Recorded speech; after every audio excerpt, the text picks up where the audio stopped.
Hi hello namaste and welcome to Sirimouni kitchen blogs. ఈరోజు video వచ్చేసి గొంతు పొంగనాలు చేసేద్దామా. చాలా అంటే చాలా ఈజీ ప్రాసెస్, క్విక్గా చేయొచ్చు. ఎప్పుడు రొటీన్గా మన పిల్లలకి అవే దోశలు ఇడ్లీలు రొటీన్గా చేసి ఇచ్చే బదులు ఒకసారి కొత్తగా ఇలా చేసి ఇవ్వండి. ఇదేం కొత్త రెసిపీ కాదు, బట్ డిఫరెంట్గా ఉంటుంది రెగ్యులర్గా కంటే కదా, అందుకని. సో లెట్స్ గెట్ స్టార్ట్ అవ్వ వీడియో. ఫస్ట్ 4 గ్లాసెస్ బియ్యం తీసుకొని 1.5 గ్లాస్ మినపప్పు తీసుకోండి. బియ్యం కొంచెం లావు బియ్యం కంట్రోల్లో దొరుకుతాయి కదా, అవి తీసుకోండి. మంచిగా ఇలా కడుక్కొని పెట్టుకొని 3 టేబుల్ స్పూన్ మెంతులు యాడ్ చేయండి. మెంతులు యాడ్ చేశాక ఒక క్యాప్ మూసేసి 5 to 6 అవర్స్ అలా నాననివ్వండి. చూసారా, నేను ఇక్కడ 6 అవర్స్ నానబెట్టాను. ఇలా అయ్యాయి మంచిగా ఉబ్బుకుంటూ, చాలా అంటే చాలా బాగుంటాయి. ఇప్పుడు ఒక మిక్సీ జార్ తీసుకొని అందులో బియ్యం మినపప్పు వేసేసి మిక్సీ ఇలా పట్టుకొని మొత్తం ఒక పెద్ద గిన్నె తీసుకొని అందులో వేసేయాలి. నేను వీడియోలో చూపిస్తున్నాను చూడండి, ఇలా పెద్దగా ఉండేటట్టు చూసుకొని వేయండి. అలాగే మిగతా మొత్తం క్వాంటిటీ ఉంటుంది కదా, అది కూడా మొత్తం ఇలానే చేసి మిక్సీ పట్టుకొని అందులో వేసేసుకోండి. చూసారా, ఇలా మొత్తం మిక్సీ పట్టుకొని వేసాక ఒకసారి ఒక పెద్ద స్పూన్ తీసుకొని మంచిగా కింది నుంచి పై వరకు మొత్తం కలిసేటట్టు ఒక్కసారి కలుపుకొని క్యాప్ పెట్టేసేయండి.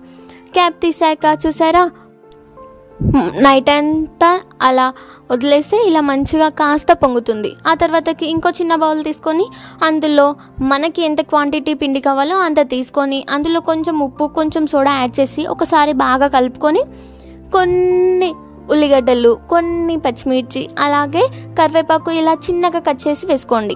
ఇలా అన్నీ వేసాక ఒకసారి మంచిగా కలుపుకొని ఇప్పుడు స్టవ్ పైన గుంత పొంగనాలకి ఇలా పెంకు ఉంటుంది కదా, ఆ పెంకు పెట్టేసి కాస్త వేడయ్యాక దాంట్లో ఆయిల్ యాడ్ చేసుకోండి. 1 స్పూన్ వేసుకోండి, 1/2 స్పూన్, ఎలా అయితే మీకు ఆయిల్ ఎక్కువ తినొద్దు అనుకుంటే అలా అడ్జస్ట్ చేసుకొని వేసుకోండి. కానీ ఇక్కడ నేను వీడియోలో చూపిస్తున్నది ఏంటంటే ఫస్టే వేసుకుంటాం, మళ్ళీ పొంగనాల పైన వేసుకోము. సో ఫస్టే వేసుకోవాలి కాబట్టి చూసుకొని వేసుకోండి. ఇలా ఒక స్టిక్ తీసుకుంటాయి, మనకి పెంకు తీసుకునేటప్పుడు ఆల్రెడీ ఆ స్టిక్ వస్తుంది. స్టిక్ లేకుంటే ఏదైనా ఒకటి చిన్న పుల్లలాగా చూసుకొని అడ్జస్ట్ చేసుకోండి. ఇలా మంచిగా లో ఫ్లేమ్లోనే ఉంచాలి, గుర్తుంచుకోండి. లో ఫ్లేమ్లోనే ఉంచి ఇలా మంచిగా 2 సైడ్స్ కాలనివ్వాలి. క్యాప్ పెడుతూ తీస్తూ అలా కాలనివ్వాలి. చూసారా, ఇలా మంచిగా కాలాయి కదా. ఇప్పుడు ఇవన్నీ తీసి ఒక బౌల్లోకి ట్రాన్స్ఫర్ చేసుకోండి. అంతే, ఇంకా మన గుంత పొంగనాలు రెడీ.